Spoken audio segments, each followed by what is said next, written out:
देखिए 71वीं बीपीएससी का पीटी का जो एग्ज़ाम है वह बहुत ही नज़दीक आ गया है और उसमें जो है 10 क्वेश्चन मैथ का ज़रूर पूछता है। और ये 10 क्वेश्चन ऐसा है कि जो भी मान लिया बहुत बेसिक भी मैथ जानता है तो 7 से 8 क्वेश्चन आराम से कर लेगा। तो हम कोशिश करते हैं आज कि प्रीवियस ईयर में जो भी क्वेश्चन पूछे गए हैं बीपीएससी में वो सोल्व करते हैं। इससे थोड़ा कॉन्फिडेंस बढ़ेगा कि किस तरह का क्वेश्चन पूछता है, क्या हमसे बन पाएगा कि नहीं बन पाएगा, इतना हार्ड देता है कि क्या बन नहीं पाएगा, या इजी रहता है या, या मीडियम रहता है। थोड़ा हम बना के देखते हैं। चलिए देखते हैं, कुछ क्वेश्चन सोल्व करते हैं। ये जो मैं अभी सोल्व कर रहा हूँ ये 68वीं बीपीएससी का है। उसके बाद मैं 69 का भी करूँगा और 70 का मैंने भी करूँगा। सबका लगभग 10 साल का क्वेश्चन हम सोल्व करेंगे। आज थोड़ा पहले 68वां का देखता हूँ। 68 जो बीपीएससी में पूछा गया है पीटी में मैथ का क्वेश्चन, वो देखते हैं कि लेवल कैसा रहता है मैथ का। देखिए करा है कि डेयरी को मैं ये स्क्रीनशॉट ले लिया हूँ, सेट ए है। करा है कि डेयरी, ये शब्द जो डेयरी है DAIRY लिखा है। शब्द डेयरी के अक्षरों से कितने शब्द बनाए जा सकते हैं चाहे उनके अर्थ हो या न हो। क्वेश्चन समझ गए ना। एक वर्ड दिया है यानी शब्द दिया है वो डेयरी, और कह रहा है ये जो डेयरी अक्षर है इससे कितने शब्द बनाए जा सकते हैं भले ही इसका कोई मीनिंग हो या ना। तो हम लोग पढ़े थे क्लास 11 में एक परमोटेशन एंड कॉम्बिनेशन, इससे भी दे दिया है। तो देखिए के वो वर्ड है इसमें अक्षर 1 2 3 4 5, तो सीधा आंसर हो जाएगा फैक्टोरियल 5। इसको क्या बोलते हैं? फैक्टोरियल 5। बस यही आंसर हो गया। तो आप तो कहिएगा कि इसमें फैक्टोरियल दिया ही नहीं है, सब तो आंसर 24 5 10 या उपयुक्त में से एक से अधिक या उपयुक्त में से कोई नहीं। फैक्टोरियल 5 का मतलब ये हुआ कि 5 से लेके 1 तक गुना कर दीजिए। 5 गुना 4 गुना 3 गुना 2 गुना 1, तो गुना कर दीजिए। 5 चौबीस बीत या 60 60 दूनी 120 आंसर आ जाएगा। तो कोई 120 है ही नहीं, तो आंसर ही हो जाएगा, यानी कि उपयुक्त में से कोई नहीं। ये बहुत ज़्यादा भारी तो था नहीं। नेक्स्ट देखिए रीजनिंग दिया है कि कैसा। रीजनिंग तो ऐसा होता है कि एक बार में माइंड में बैठ गया तो ठीक है, नहीं तो भाई कितनों बनाते रहिए जल्दी बैठता ही नहीं है। चलिए ये पहला जो आप रो देखिए क्या कह रहा है, और दूसरा रो है तीसरा रो। तो इसी रो में आपको सेकंड वाला में इसका आंसर निकालना है। यही है ना आंसर। देखिए कैसे निकालता हूं हम। फर्स्ट रो वाला में देखिए क्या दिया है, 44 दिया है, और कितना दिया है, 44 दिया है, और 49 दिया है, और कितना दिया है, 37 दिया है। तो हमको बीच वाला लाना है, ये वाला लाना है ना। सीरीज बैठाते हैं। देखिए इसमें से इसको घटाइए, कितना आ जाएगा, 44 में से 37 घटाइएगा तो 8 7 आ जाएगा, ठीक है। और इस 7 में 7 को मल्टीप्लाई कर दीजिए तो कितना आ जाएगा, 49 आ जाएगा। यानी हम सीरीज देखते हैं बैठता है कि नहीं। पहले वाले रो में देखिए पहला और लास्ट वाला को सब्ट्रैक्ट किया तो आया 7, और जो आया उसमें 7 को मल्टीप्लाई करें तो बीच वाला आ गया, ठीक है। उसी तरह थर्ड रो वाला देखते हैं क्या दिया है, 58 दिया है, 35 दिया है, और 53 दिया है। तो इसमें से आप इसको घटाइए तो कितना आएगा, 5 बचेगा। 58 में से 53 घटा दिए, सब्ट्रैक्ट किए तो 5। अब इसमें 7 मल्टीप्लाई करिए, चूंकि इसमें भी 7 मल्टीप्लाई, तो 7 5 या कितना 35। इसमें भी तो आ तो रहा है सीरीज, देखिए बीच वाला इसमें भी आ गया, इसमें भी आ गया 7 मल्टीप्लाई करने से। तो देखिए ऑप्शन आ रहा है कि इसमें भी देखिए 52 में से 41 को सब्ट्रैक्ट करेंगे तो कितना आ जाएगा, 11 आ जाएगा, और 11 में 7 मल्टीप्लाई करिए तो 77 आ जाएगा, यानी सी नंबर आ जाएगा। तो देखिए हम लोग ये संयोग है कि निकल गया। नहीं तो फिर दूसरा मेथड करते हैं, वो किस्मत पर भी डिपेंड करता है कि पहली बार में आपका आ गया आंसर कि नहीं। नहीं तो आदमी रीजनिंग बनाने में तो हालत खराब हो जाता है। देखिए 33 क्वेश्चन क्या दिया है, दी गई श्रृंखला में समान पैटर्न का अनुसरण करते हुए लुप्त पद ज्ञात, यानी कि जो ये भाट का सिंबल है उसको ज्ञात करना है। तो कैसे देखिए ये सीरीज बैठेगा। देखिए करा 15 से 20 है, फिर 20 से 32 है, फिर 32 से 62 है, और ये लगभग दोगुना तिगुना होते जा रहा है। तो जब भी इस तरह का रहे तो हम लोग को या तो सीधा स्क्वायर करना है या मल्टीप्लाई करना है, क्योंकि यह स्क्वायरे में दोगुना भागता है या मल्टीप्लाई में। तो देखिए 15 से 20 हम कैसे ला सकते हैं, तो एक लॉजिक तो हम लोग के पास ये लग सकता है 15 से 20 में जाने के लिए। देखिए 15 से 20 में कैसे जा सकते हैं हम लोग, तो 5 का गैप है, तो 5 का गैप है, तो 5 ये देखो 15 से 20 जाएंगे तो कितना का गैप आ जाएगा, 5 का गैप है। तो 5 को क्या लिख सकता हूँ हम लोग, 2 का स्क्वायर प्लस 1 हो जाएगा ना। 2 का स्क्वायर कितना होगा, 4 प्लस 1 5, ये आ गया। फिर देखिए 20 से 32 में चलते हैं। अरे कैसा कलम थोथा है जो चलता भी नहीं। हाँ देखिए ये 20 से 32 में चलते हैं, तो ये देखिए 20 से 32 में चलिए तो क्या आएगा, 20 से 32 में कितना का गैप है, तो 12 का गैप है। इसका मतलब है कि 12 का जब गैप है तो 12 किसका स्क्वायर आएगा, एक सेकंड भाई, चलिए देखते हैं इसको हम लोग कितना का गैप है ये। पहला तो हमने देखे 15 से 20 में गए तो कितना का गैप था, 5 का। तो 5 का गैप था, तो 5 को क्या लिखेंगे, 2 का स्क्वायर प्लस 1, ये कितना आ जाएगा, 2 का स्क्वायर प्लस 1, तो 2 का स्क्वायर 5 आ गया। उसी तरह 20 से 32 में चलेंगे, तो 20 से 32 में कितना का गैप है, तो 12 का गैप है ना।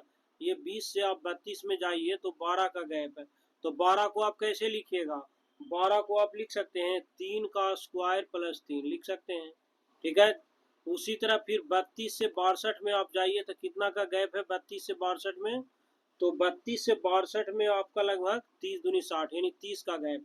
तो 30 का क्या ऐसे लिख सकते हैं, 30 का गैप कितना का आ जाएगा, 30 का जो गैप है लगभग आप लिख सकते हैं उसका 5 का स्क्वायर प्लस 1, 5 का स्क्वायर प्लस कितना लिख देंगे 5, तो आ जाएगा कितना 30, ये आ जाएगा। एक सेकंड मैं बता रहा हूँ अभी। अब 30 का तो देख लिए ना कि 30 का, चलिए चल नहीं रहा था पेन, सॉरी, इसको मैं फिर से सोल्व करता हूँ। देखिए लय कट जाता है ना। देखिए 15 से 20 में चलिए तो कितना का गैप है दोस्त, 5 का। तो 5 को क्या लिख सकता हूँ, 2 का स्क्वायर प्लस 1 हो गया। उसके बाद देखिए 20 से आप 32 में चलिएगा तो कितना का गैप हो जाएगा, 12 का।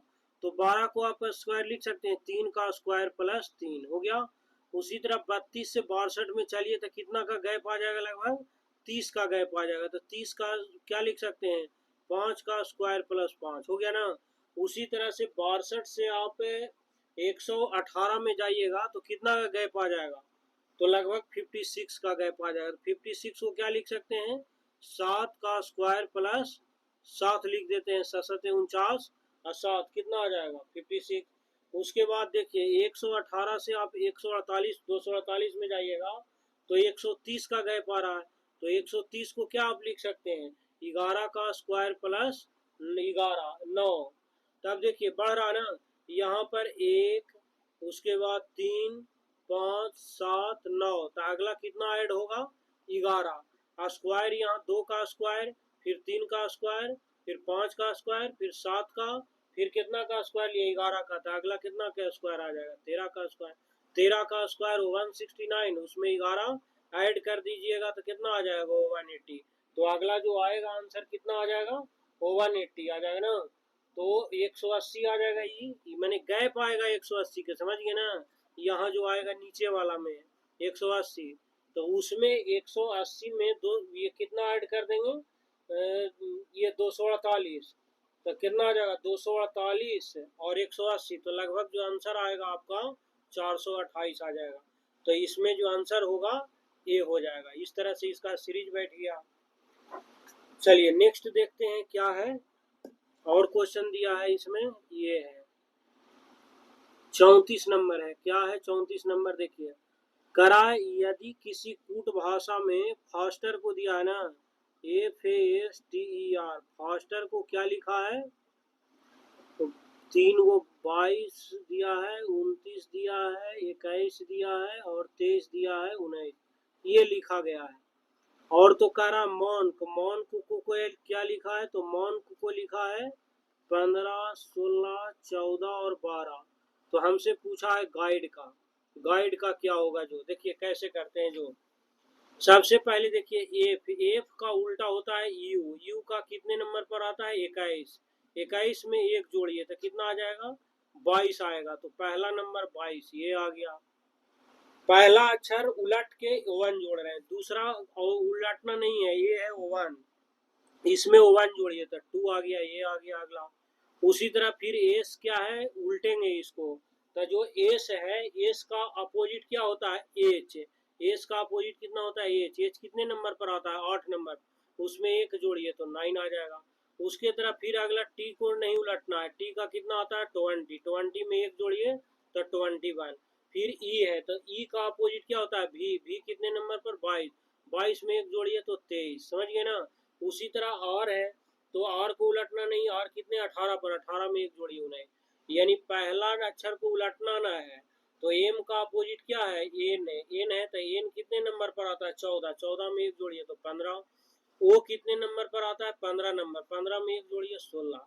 एन देखिए एन का अपोजिट कितना आता है तो एम होता है, एम में एक जोड़ी है तो 14, ठीक है। के को नहीं उलटना, के कितने नंबर पर 11, 11 में एक जोड़ दीजिए तो 12। उसी तरह गाइड का है तो गाइड का निकाल लीजिएगा ना यार आराम से, कि इसमें दिक्कत होगा। गाइड है देखिए GUIDE लिखा है गाइड। सबसे पहले जी का अपोजिट करेंगे तो जी का अपोजिट टी होता है, टी 20 होता है, उसमें एक जोड़ दीजिएगा तो 21, 21 आंसर ऐसे यही दिया रहा है बी, तो ऐसे ही मार के निकल जाएंगे। और चेक करते हैं यू 21 होता है, 21 में एक जोड़िए तो 22 सही है। उसी तरह आई, आई का अपोजिट आर होता है, आर 18, 18 में एक जोड़िए 19 सही है। उसी तरह डी, डी कितने नंबर पर आता है 4, 4 में एक जोड़िए 5 सही है। ई का अपोजिट होता है कौन भी, तो भी 22 पर, 22 में एक जोड़िए 23, इसका मतलब बी क्या हो जाएगा सही हो जाएगा, कोई ज्यादा इसमें भारी तो था नहीं। अब देखिए ये क्वेश्चन ये बनाने वाला है तो 35 नंबर, देखिए पढ़ के मैं इसको बताता हूँ। क्वेश्चन करा एक आयत का क्षेत्रफल 30 वर्ग सेंटीमीटर, आयत का क्षेत्रफल क्या होता है दोस्त लंबाई गुना चौड़ाई, कितना दिया है 30 दिया है, लिख दिया हूँ। और परिमाप 26 सेंटीमीटर, तो आयत का परिमाप होता है 2 इंटू एल प्लस बी, कितना दिया है 26, यहाँ पर काट दूं उधर जाके कट जाएगा ना तो 13 आ जाएगा, यानी एल प्लस बी कितना आ जाएगा 13 आ जाएगा। एक फार्मूला आप लोग पढ़े होंगे कि ए माइनस बी का होल स्क्वायर होता है ए प्लस बी का होल स्क्वायर -4ab, मतलब एल इंटू बी। यदि यहाँ प्लस रहता तो यहाँ माइनस माने प्लस आ जाता, तो इसीलिए यहाँ माइनस है तो माइनस आ रहा है, ठीक है। यानी ए प्लस बी का होल स्क्वायर -4ab आता है, ठीक है ना। तो चलिए इसको अभी सोल्व करता हूँ मैं।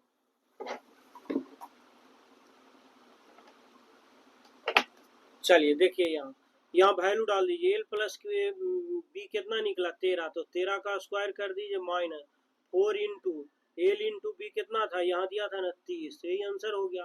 तो 13 का स्क्वायर 169 है, 30 गुना 4 तो ये 120 हो जाएगा। तो 169 में से 120 करिएगा तो 49 आएगा, तो ये उधर जाके क्या हो जाएगा रूट में आ जाएगा ना, रूट में आ जाएगा तो 49 का रूट कितना 7 आ जाएगा, यानी एल माइनस बी कितना निकल गया आपका, तो एल माइनस बी जो है आपका 7 निकल गया। और यहाँ पर देखिए एल प्लस बी 13 था ना, एल प्लस बी कितना हो जाएगा 13, आपकी भुजाएं निकालना है, इसको जोड़ दीजिए कट जाएगा, 12 बराबर 20 आ जाएगा। तो एल कितना आ जाएगा, एल आ जाएगा 10, तो एल देख लीजिए 10 किस में है, ये हो जाएगा एल 10 आ जाएगा, इसमें एल का वैल्यू 10 डालिए तो बी आ जाएगा 3, तो 10 और 3 आ जाएगा। ये बहुत आसान था, कोई भारी नहीं था। चलिए ये एक 36 नंबर क्वेश्चन देखिए बताता हूँ, इसमें कुछ लड़कन को लगेगा बहुत भारी है, लेकिन ये भी बहुत आसान है। क्वेश्चन पढ़िए, कह रहा है कि एक दुकानदार है, एक दुकानदार किसी वस्तु पर 10% की छूट देता है, जिसका अंकित मूल्य कितना रुपया है 400 रुपया है, ठीक है। और यदि वह 10% GST भी मैंने लेता है तो उस वस्तु का अंकित मूल्य क्या होगा, ये कह रहा है क्वेश्चन। तो उस वस्तु का क्या अंकित मूल्य होगा तो बता देता हूँ मैं। चलिए मान लेते हैं, देखिए वस्तु का अंकित मूल्य कितना दिया है 400 रुपया दिया है, वस्तु का अंकित मूल्य कितना दिया है 400 रुपया। तो छूट देने के बाद वस्तु का अंकित मूल्य क्या होगा 400 रुपया से कम होगा कि ज्यादा होगा, तो कम होगा भाई, जब छूट दीजिएगा तो कम ही होगा ना। तो कितना परसेंट की छूट दे रहा है 10% का, तो 10% का मतलब 90/100 हो जाएगा, ठीक है। तो 2 जीरो से 2 जीरो, 90 गुना 4 कर दीजिए 360 रुपया आ जाएगा। अभी नहीं आंसर हुआ है 360, समझ गए ना। आगे कर रहा है, अब उस वस्तु का अंकित मूल्य क्या होगा कि जब वह 10% का क्या करता है, जीएसटी लेता है, समझ गए ना, तब अंकित मूल्य पूछ रहा है। तो देखिए 360 रुपया कब है, जब छूट देने के बाद था ना 10 रुपया, तो 360 जीएसटी लेगा तो ज्यादा लेगा, मतलब कि ज्यादा पैसा होगा ना, तो कम से भाग देंगे। काट दीजिए, एक जीरो से एक जीरो, एक जीरो से एक जीरो, 36 गुना 11 कर दीजिए तो 396 रुपया आ जाएगा। जो आंसर आपका कौन सा हो जाएगा, सी नंबर। ये बहुत आसान क्वेश्चन था। चलिए और कोई क्वेश्चन, तो इसमें एक क्वेश्चन और है, वो मैं बताता हूँ, कहाँ गया। हाँ ये देखिए क्वेश्चन ये है,